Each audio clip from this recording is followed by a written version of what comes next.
right, so the city has dropped their controversial two-case rule for city public schools. Now, the rule closed a school building if 2 or more unrelated COVID cases were confirmed. So parents have cheered the move, and teachers union not so much. Last night I spoke with New York City Health Commissioner Dr. Dave Choksi about the decision. Well, we've been committed to following the science and the evidence throughout this pandemic. It's how we were able to get schools reopened in the first place last fall, and it's how we have kept schools safe over the last several months. Part of following the science is making sure that we update our methods as the evidence evolves. And so that's why, because we do know that when we follow the precautions that we put in place in our schools, they can be very safe, and transmission within schools is rare. So we are planning to change some of our protocols, which will keep our gold standard for health and safety, but will reduce the number of school closures, which are so harmful for kids, not just in terms of their educational outcomes, but in terms of health outcomes as well. That's a big question mark there. And like we said, the teachers union has not been on board with the decisions. Joining us right now, United Federation of Teachers President Michael Mulgrew. So what do you think about all this, the reason for eliminating the rule? The mayor has talked about it, but he hasn't said really how he's going to do it.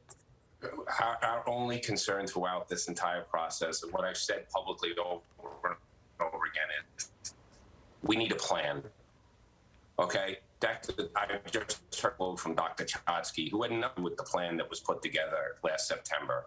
The two-case rule is what we had at that moment was the best thing that doctors told us we could use to monitor or to make sure that we didn't have in-school spread. We don't even need, from our opinion and our doctors, there's no even need anymore to have a non-linked case rule. Because we have so much more capacity now, there's a better way to start monitoring if there's any sort of in-school spread. So my thing is, why are you making this a political debate about a non-linked case rule when we all know doctors are telling us we should switch the entire system because non-linked cases was just about monitoring in-school spread? So yesterday we had a really good discussion for the first time with the city where I think everyone's getting their heads around this. Because our issue is this, as the vaccine has become readily available, and we know a lot of our teachers have taken it, quite a large number, we don't want to violate any of the HIPAA. This is what we've seen for in-school positivity. Teachers are going down like this, but at the same time, students are going up. And my concern is, we all need to make sure that we have a system in place with parents, because we still have 70% of the parents are saying, I don't want my child going in. I want those parents to feel comfortable that their child, any health concerns that they have, we're going to try to make sure we have a system in place. So we can do this real quick. This whole drama on months talking about this as a two-case non-linked rule should have been put aside by the mayor's own doctors. And I think yesterday we really had a good conversation about this provision is for one thing, to make sure that we can tell parents, we can tell families, we can tell staff that we are monitoring at all time any sort of in-school spread, and we will handle that correctly. And that will lead to less school closure. Okay, so let's just talk about the science. The science has said day in, day out that the safest place for kids are in school, that the numbers are not that high. You know that. Very proud of that, yes. Okay. 30% of the parents that are opting in to bring their kids into school say they're completely frustrated by this two-COVID case rule. They said they don't know from day to day whether their kids are going to school. It's playing mind games with the kids, mind games with the parents. So what are you saying? Keep the two COVID case rule? Like you said, you had a great conversation with the city yesterday. What does that mean? No, I'm saying get rid of that completely.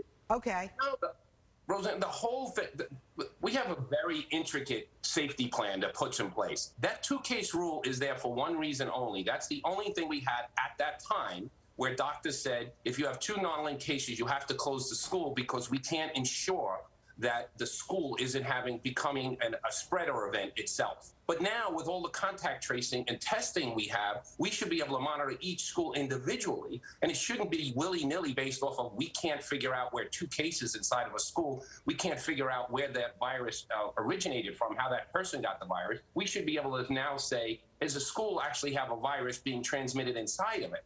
And that's where we need to move to, but we didn't have that capacity at that time. And I think yesterday we finally had a conversation. But, you know, it was, we get frustrated when we have a mayor who goes out and makes these proclamations on press conferences. I'm like, yeah, we're just as frustrated with the two non-link case rule, and our doctors are telling us there's a better way to do it.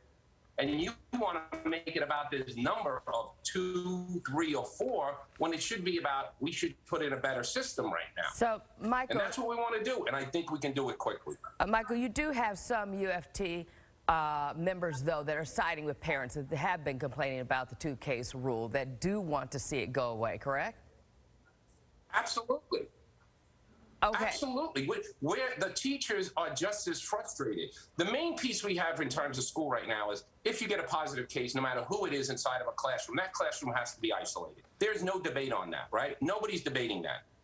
So for a teacher that they had nobody in their class and their classroom now is shut down, they have to switch their entire instructional plan from in-person to remote.